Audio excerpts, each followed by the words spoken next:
Oke, sekarang kita ke Tuning SQL Server 4 tentang query select. Query select ya. Ini kemarin di DB pertama kita sudah membuat tabel penjualan, ada kolomnya, ada datanya gitu ya. Kalau mau lihat begini caranya gitu. Oke, jadi mungkin akan pakai itu. Ini pembahasannya, ini lokasi kerjanya di DB pertama gitu. Oke. Nah, ini untuk klausa dasarnya itu untuk DML query, data manipulation language-nya itu di SQL gitu ya. Itu adalah yang atas ini, ada select from join where gitu. Ada yang masukkan yang poin A ini masuk ke data query language, monggo DQL, monggo ya. Pokoknya secara umum itu mau masuk DML, DQL, foto lah, sama aja dah. Terus silakan dikelompokkan sesukanya, yang jelas itu yang dipakai pertama kali, yang dipelajari yang pokok itu. Kita mulai dari select. Select itu begini kalimatnya. Oke, ini misalnya satu, berarti kita select itu maksudnya di sini adalah memilih sesuatu yang tersebut berikut ini untuk ditampilkan, gitu ya. Ditampilkan kayak gitu. Itu maksudnya select. Oke, sekarang misalnya select satu begitu, maka dia akan menampilkan angka satu. Ini konstan. Ini bilangan. Ini konstan. Nah, gitu ya. Ini akan ditampilkan angka satu. Gitu, angka satu. Tidak ada namanya, ya kan? Tidak ada namanya. Bisa kita pakai titik koma begitu ya. Nah, bagian ini udah oke. Jadi yang ini bisa saya tutup dulu. Kemudian itu konstanta. Sekarang untuk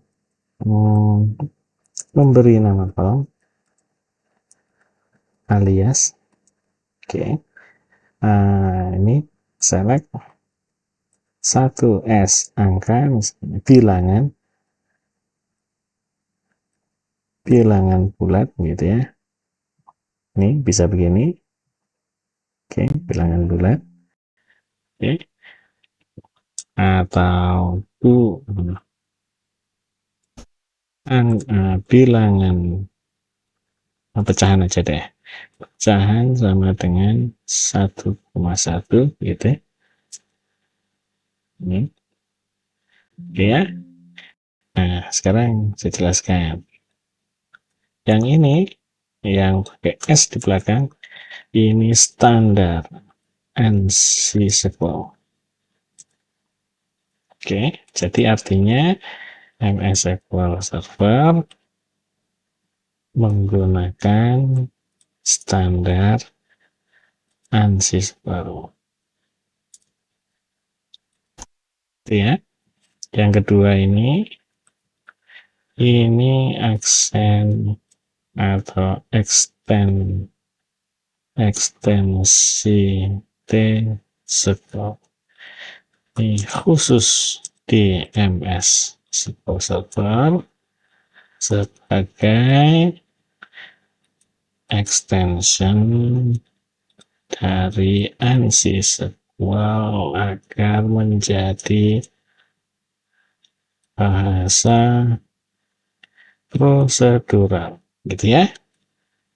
Karena di bahasa prosedural itu apa ya, ini untuk programming gitulah. Kalau pada dasarnya kan dia imperatif ini. Nah, masalah deklaratif atau anunya itu nantilah ya. Nah, yang penting tahu dulu begitu. Konsepnya begitu dulu. Ya. Jadi kita bisa memberi nama dengan dua cara begini. Oke. Bisa pakai S, sebagai bilangan bulat. Nah, standar yang lainnya untuk ANSI bisa begini. Misalnya ABC, ini teks. Langsung pakai spasi. Oke. Jadi, tiga cara kita pakai S. Ini bisa diterapkan di semua kolom, bisa, tabel bisa, gitu ya. Kita bisa pakai spasi, atau kita sebut dulu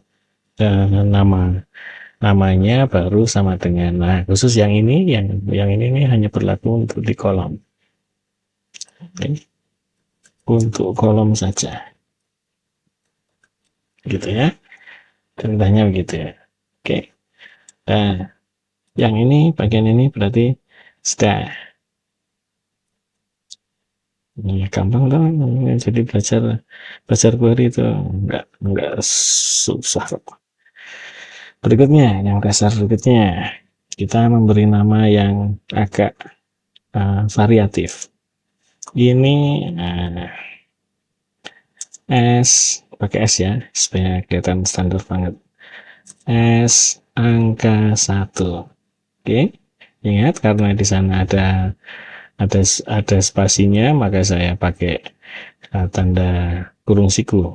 Kalau nggak ada kurung sikunya nih, nanti enggak malah jadi error ini. Ini kalau begini nih, nanti enggak masalah dia. Oke. Jadi di kurung siku bahwa angka 1 adalah nama kolom. Nah, contohnya begitu ya. Oke. Varian lain ini bisa ditulis begini. S-nya kan bisa diganti spasi ya kan, atau bisa saya taruh di depan seperti tadi juga bisa. S angka 2, 3, S angka 3, gitu ya. Nah, ini bisa, itu namanya memberi nama kolom. Nah, yang bagian ini, cara ini khusus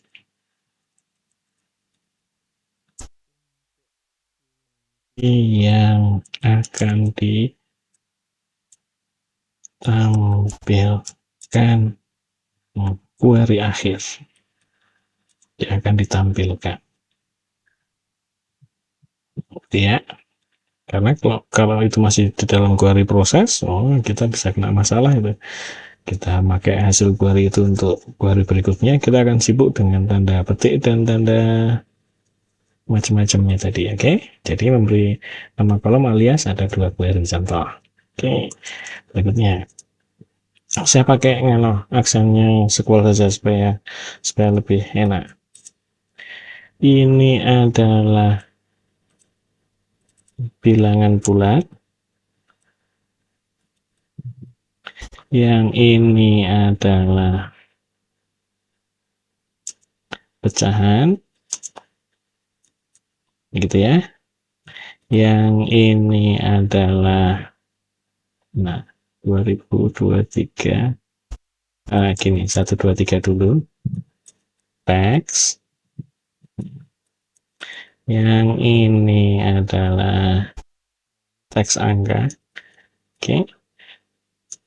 Ya, ini teks umum, ini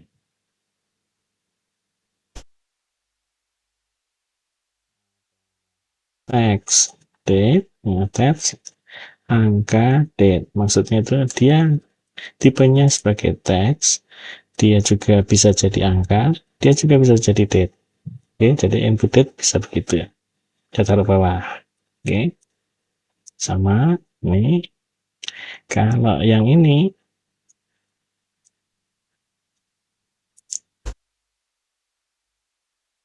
teks date. Oke. Nah, ini kalau keren begini.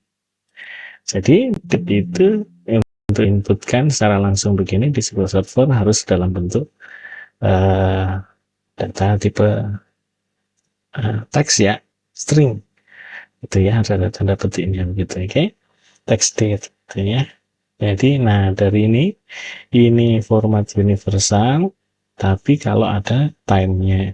Tapi kalau untuk penggunaan sehari-hari, karena kita biasanya pakai date atau date time gitu, date time 2 lah, date time 2 gitu, format begini, oke, ini masih bisa aman. Asal jadi date masih aman. Yang paling bagus sebenarnya yang ini. Format ini lebih bagus untuk jadi date, ya. Oke. Jadi ini kita bisa tahu bahwa ini bilangan bulat begini, pakai tanda pecahan itu berarti pecahan. Ini teks angka, susah nih membedakannya kalau di sini, kan? Ini teks umum, dan seterusnya dan seterusnya dan seterusnya. Oke. Nah, jadi ini kita udah kenal beberapa tipenya. Itu tipe yang biasa dipakai.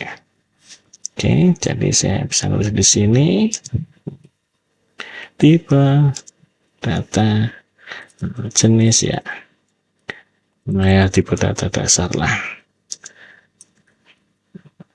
yang umum. Ya begitu. Oke. Nah, bagian ini saya tutup lagi. Yang penting udah tahu dulu. Oke. Sekarang dari sini nih, ini macam-macam. Kita akan bahasnya nanti mulai dari yang bilangan bulat dan pecahan. Nah, artinya kita mulai membahas tentang bilangan. Ini bisa bulat dan pecahan. Oke. Soalnya saya punya angka 7 gitu ya, ditambah dibagi 2 S bilangan gitu ya. Ini kalau saya hasilnya 3. Oke, berarti saya bisa bilang begini. Bulat bulat per bulat equal bulat. Oke. Jadi kalau bulat dibagi bulat hasilnya bulat. Gitu ya. Oke. Ganti. Kalau misalnya ada 7 dibagi 1,5, ini hasilnya bulat per pecahan equal pecahan. Gitu ya. Nah, ini oke. Gitu ceritanya. Karena ini penting. Nanti kalau misalnya kita punya begini kan tadi kan, kita punya data periode tanggal tadi. Ini tanggal 2023 08 17 gitu. Kalau kita bagi 100 hasilnya adalah gini ya. Oke. Langsung dikonvert. Itu dibagi 100 langsung dikonvert. Ya. Oke. Ini S bilangan bulat. Jadi teks angka bulat per bulat itu equal bulat. Kenapa? Karena teks angka ini akan dikonversi jadi bilangan bulat lebih dulu. Akhirnya nanti akan kembali ke proses ini. Bulat per bulat jadinya bulat. Gitu ya. Oke, ini dapatnya begitu. Dan ini ada banyak gunanya sebenarnya. Jadi kalau kita mau nanti mencari yang tahun sekian atau tahun dan bulan sekian atau sort berdasarkan tahun dan bulannya, nah kita bisa menyingkatnya gitu. Contoh, kemudian jadi operasinya begitu, asal dia menyangkut tentang si pecahan, dia akan jadi pecahan. Kalau semuanya bulat, itu secara umum dia akan jadi bilangan bulat gitu ya. Intinya begitulah, intinya begitu ya. Nah, yang bagian ini bilangan dan pecahan, oke lah, selesai. Ya kan? Saya tutup lagi.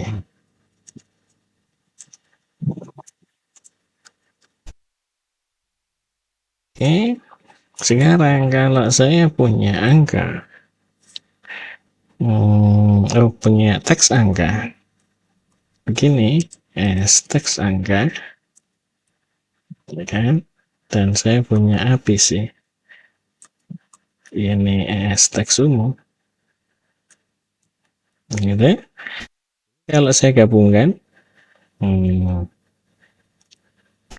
ya jadinya begini. ABC, ya, teks. Gitu. Jadi ini tentang teks.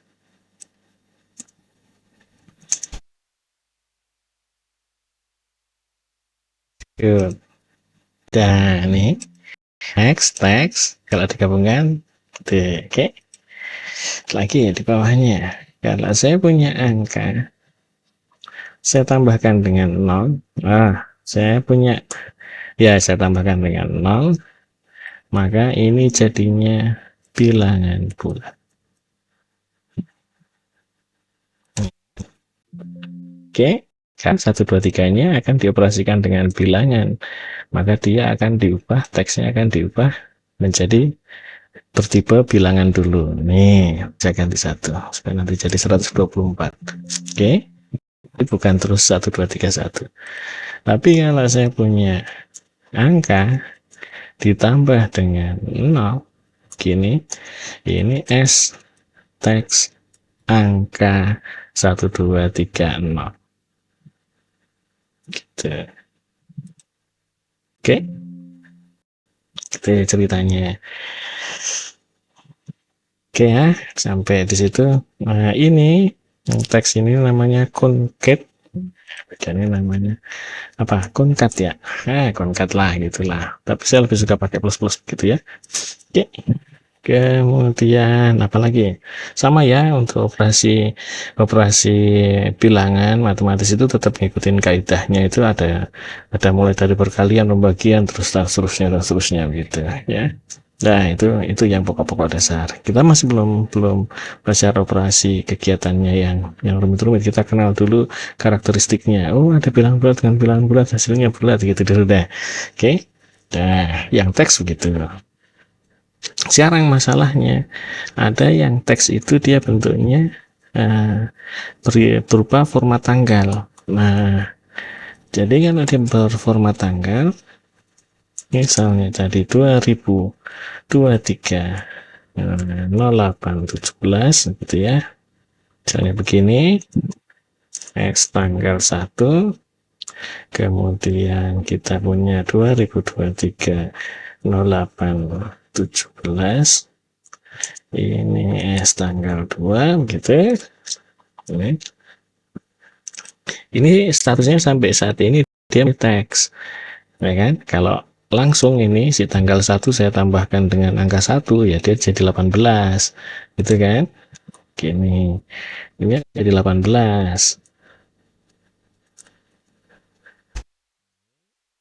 Jadi S jadi 2023-08-18 gitu ya. Oke. Karena dia akan diubahnya ke bilangan numerik, ke tipe data numerik, bilangan bulat gitu ya. Kalau yang di kanan ini nggak bisa, karena ada tes-tesnya, maka dia nggak bisa diperlakukan seperti plus ini. Oke. Nah, sekarang gimana caranya mengubah dia jadi tanggal beneran? Kalau jadi tanggal beneran, pilihannya bisa pakai cast. Cast misalnya ini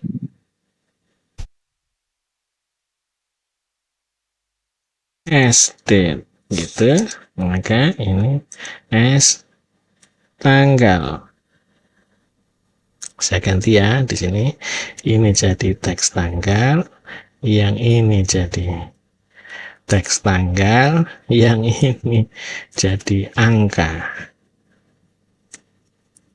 jadi bilangan bulat gitu. Oke. Nah, ini S tanggal beneran. Oke. Nah, tanggal 1. Sekarang ada cara lainnya, ada. Kita bisa pakai date add yang ditambahkan hari sebanyak 0 dari ini juga jadinya S tanggal 2. Oke, skip.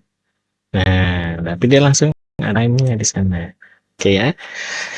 Nah, sekarang kan ada yang format yang umum seperti tadi, mana tadi ini juga gitu. Ini sama saja ini juga begini. Cast. Nah, aduh, 2 kali.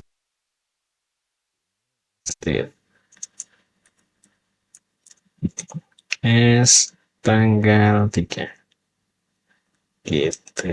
Oke ya. Nah, mana yang lebih aman, susunan format yang pakai dash atau yang tidak?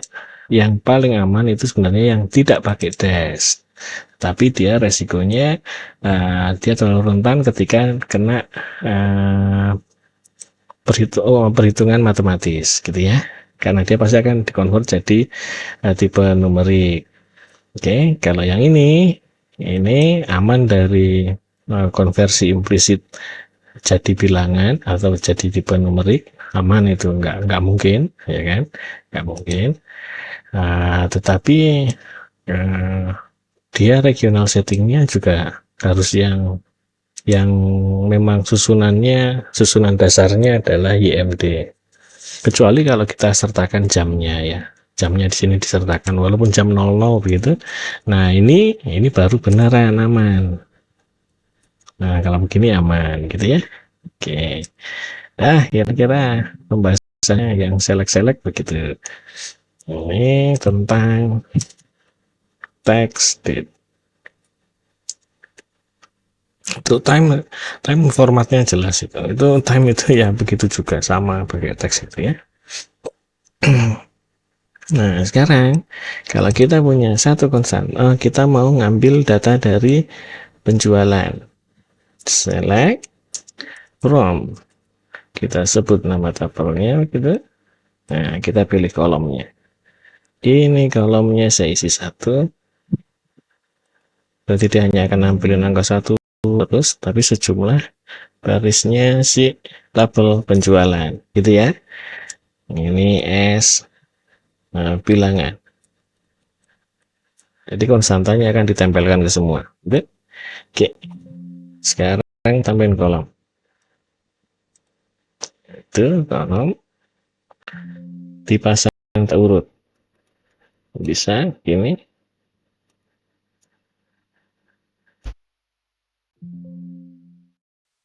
Kita bisa ganti nama.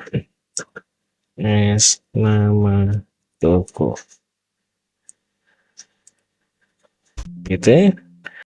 Ini misalnya akan kita bagi omsetnya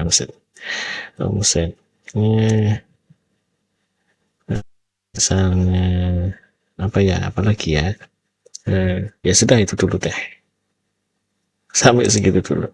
Dah, penting dah jelas nih, ini bisa diputar-putar gitu ya. Tanggal. Oke, ceritanya begitu. Tanggalnya mau diambil tahunnya, tahun sama dengan year-nya dari tanggal gitu. Dan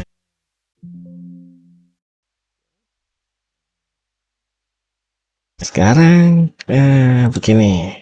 Jadi misalnya satu ekor ayam isinya 9 potong,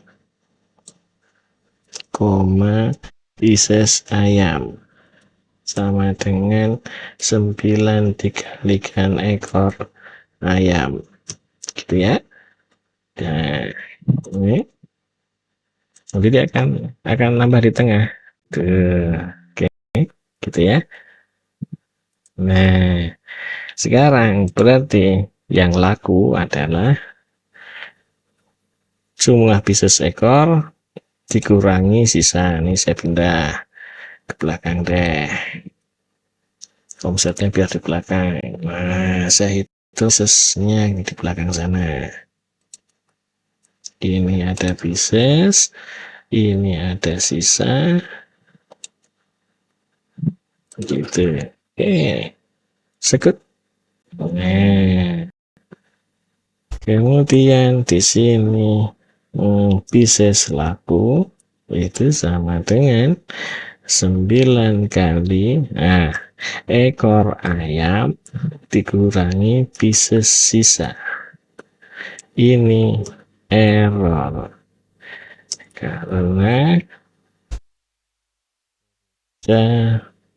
GPMSM besar itu tidak serial.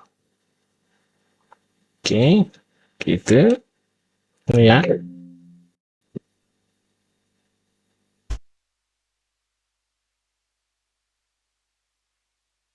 Salah. Pieces ayam. Salah. Nah, kalau ya bisa nih, bisnis ayam maksudnya. Nah, nih, bisnis ayam sih belum tahu. Ini kan bisnis ayam kan 9 kali ekor ayam, ya kan? Nah, ini nggak bisa nih. Dia nggak kenal nih. Nah, kalau begini nih, kita harus menggantinya jadi begini. Bisa minus. Gini ya. Ini harus bentuknya begini. Bisnis laku sama dengan 9 ekor. 9 kali dikurang bisnis.